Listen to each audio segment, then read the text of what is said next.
you know, when you get them uncontested, they can just be so strong, right? The likes of a Dirty, the likes of a Sweaty, even Pleasant, right, is one where I think if you get Pleasant uncontested, it's going to be really strong. And of course, everybody's been talking about Catty. Taking a look at what's going over at Sweaty, you can see Tayson here with his newer trio of late 4ZR. They're putting in work on Vino.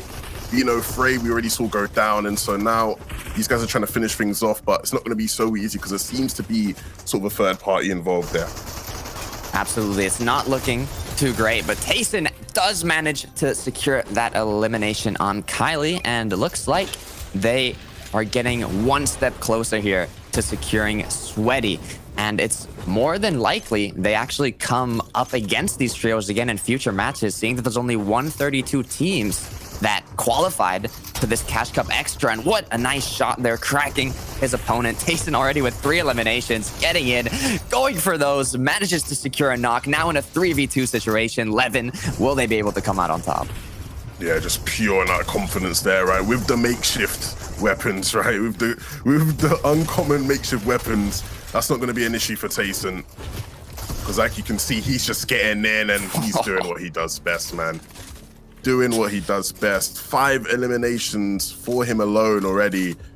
These guys are, you know, looking like they want to continue as they sort of left off last week, or not last week, right, on Monday. So definitely a great start for these guys now. They're going to just have to reboot 4ZR and get back to business. Absolutely, and I can see, you know, that confidence from the Cash Cup on Monday, where they just played so well, they played so consistent, and now they just know that if they do their best, they can come out on top in these, you know, Dreamhack Cash Cup Extra finals. So already with 6 eliminations, 42 points starting off just from their drop spot. It's good to see Tayson sort of back to feeling himself. You know, I think it's a real shame that as a community, things sort of look like they want a downhill for him, and I don't really think they ever were. Of course, their FNCS performance last season. Yeah, and I think, you know, the key word there is we're going to see a lot of battles like these, right, over the course of the next couple of games, because people just know how valuable it is. And, you know, this is a trio that you were sort of hyping up, and rightfully so, right? They showed this week on Monday they can just pick up so many limbs. And so, you know, I wouldn't bet on them to stop now, right? I think you can see the bow coming through. 4ZR are doing a great job of hitting that shot, and now the fight breaks out. I believe it's a 3v2 as well, so not even in their favor in this sense. And if you're these guys, you're just you're grasping at straws. There's not much you can really do here. I'm sorry for laughing there, but it's just complete annihilation here from Tayson, Nate, and 4ZR, who are just securing elim after elim. And what I really like is that from Sweaty, they decided to rotate to a drop spot that's a little more outskirts. It doesn't have as much loot. You know, those guys are just going to be on a roll. I think game to game, we can expect to see those guys do exactly what we just saw there. I saw Trizox in the elimination feed a bit earlier, and so I thought things might have, you know, gone downhill for this trio, but they are still up to some degree. And you saw there, they were a bit sneaky beaky, like they waited, lined it up, timed it perfectly, hit the shots needed, and so now they're able to just pincer in, right? You know, this fight was won before it even started to some degree. The setup there was great from these guys. And so even though Trizox does look like he's in a sticky situation, a bit uncomfortable, for the most part, it is going to play in their favor. That's going to be Kaizen that goes down. And on this trio and Holly, Levin, this might not look good for the opposing team. Tussa's got to be careful because he has 2 players on him, and I say that, but oh my goodness. That is absolutely unfair, Stormy, right? Absolutely lasers Blazerfied, and so instantly the fight turns into a 3v2. And I think we're going to just see more of this, right? They're on the less congested side of the zone. They're playing edge of the map. You know, they know that they can sort of take these fights and not have to worry about too many teams being involved. And so there's so much space to work with. It's so open. And when they have a 3v2 already, they're going to do exactly this. Kiriachi hits a huge shot there to make it now a 3v1. And so Trizox left alone against 3 of the better fighters in all of the world of Fortnite. It's not looking too good for my friend there. Not at all. That's not a place I'd want to be in. But, you know, on the bright side, they did get a few eliminations starting it off. You know, they secured their drop spot. Maybe they'll just, you know, take this as kind of... Where Ryan Slicks and them are going to roll right into them. And you can see Tayson lining up the shots now.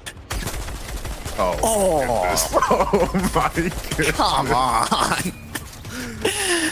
absolutely deleted. Just a quick Control-Alt-Delete, gone. And now in a 3v2 situation, they have to be careful though, because there was that other elite trio, you know, Kiriachi and his partners close by for the third party. So they're gonna have to finish this engagement quickly. They want to get it done fast. The zone is closing pretty soon. They're not in it, so you can see, you know, they're confident. They know they have to finish this battle quickly or just grab the loot from the elimination and leave. So we'll have to see what Tayson's trio decides to do here, seeing that they already got that elim, now going to secure a bit of the materials. And I think they're going to leave it here, Levin. They're going to grab it and they're going to rotate.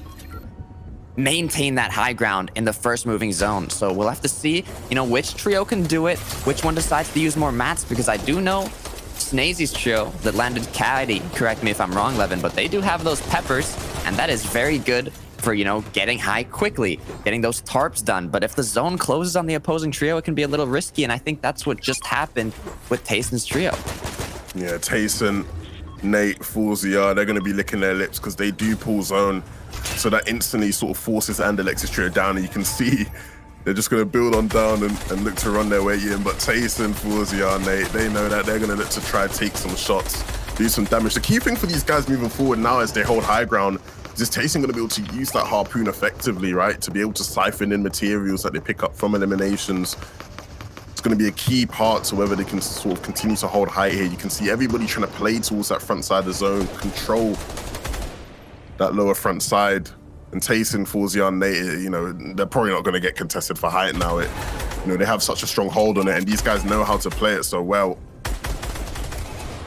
Absolutely, and not only that, but they have 10 eliminations going into this first moving zone. Actually knocked down Kiriachi, who's one of the elite trios of Europe, who actually placed top 5 in the Cash Cup. So now just the chaos has begun. All these teams are trying to tarp or use other people's tarps to just stay alive in this end game. 33 players alive, that's 13 trios, and with Tayson, Forzia, and Nate on the high ground, that is not a match I'd like to be in on the low ground. So if they can maintain this, Levin, this could be a massive game to start off the tournament for Tayson and his trio. Yeah, and you saw it right there, putting that harpoon to use. And that's going to give him a couple more mats to just be able to hold on here. You can see great angling from them as well, right? Looking for any opportunity to be able to get some shots off on people down below. And you see that guy just caught in the middle of nowhere. He's completely unaware. Seek, Cammy, Seti, these guys are in the game as well. It's a stacked game, Tocata, I'll tell you that much. But right now, it looks like it's Tayson's to lose because these guys are just on height with so much ammo available, with the scars in hand as well, and they're just going to keep on wiping out the lobby, just continuing to just dominate it completely, uncontested. Cammy, Lame, Eunice, Robnik. Cammy actually goes down there. Eunice, Robnik, and Lame going to be trying to fight it out down below, and they are going to be the team trying to fight for second, it seems, because like I said, Tayson and them are just not going to let it go. Be careful though, Nate actually got cracked and almost got knocked down in the zone there, but yeah, look at this. So many eliminations, so much ammunition, so many materials, and what a rocket launching right into the deep abyss. They're securing 2 knocks, if I'm not mistaken, looking for more. They know how many points you can get for eliminations, and they are playing it perfectly. Looking for elims in the late game here, trying to make the most out of the win, and Tayson with a huge pump, but it's not enough to secure the knock. Now leaving Forzia and Nate alone to try and secure that victory royale. Will they be able to do it as a duo? Yeah, you can see Tayson getting a bit too ahead of himself there, incredibly excited. I can't blame him, he was on a roll there. What was that, 9 eliminations or so? Still got to believe his teammates will be able to finish off the job. But look, we have XA, we have Kaiden, we have Kylix down below here. And you know, they might think, hey, look, we've got a shot here. They might think, look, there's an opportunity for us here, especially if they're aware that it's, you know, a 2v3 essentially. They have the numbers advantage. And Nate is incredibly low HP now, and so it basically just means Forzia has to carry his team on his shoulders. And Nate officially goes down there, so it's not looking good for Forzia whatsoever. It looks like Kylix's trio has just been able to steal this one away. And so Forzia, Nate, Tayson, it may end up hanging their heads in shame to some degree because it should have been their game to lose, and they did in fact lose it because Kylix Kaiden, NX8 will come away with the victory. The board, quite literally. There you can see our current standings there, and it is looking very, very good right now for Tayson's trio. I mean, standings-wise, as I mentioned, I mean, you guys mentioned great points as well there about the outskirts versus central locations and drops as well. How important is it to kind of get into the action straight away, Levin?